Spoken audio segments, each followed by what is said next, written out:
been a slow start to the fresh week for the base metals here on the floor of the London Metal Exchange, but going into the afternoon session, prices of most of the metals are holding small gains.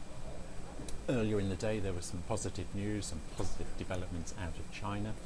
The stock market there was stable to slightly higher.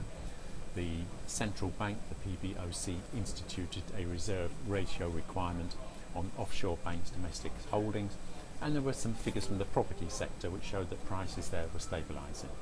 So all in all, that prevented the sell-offs that we've seen at the start of previous weeks in 2016 and saw sideways to slightly higher trading for most of the base metals. If we take the copper market, it's found a floor around about unchanged levels at $43.30 initially, pushed up to just under $4,400 a tonne, and it's in mid-range at the moment. There's been some cash selling just gone through against the third Wednesday January prompt date.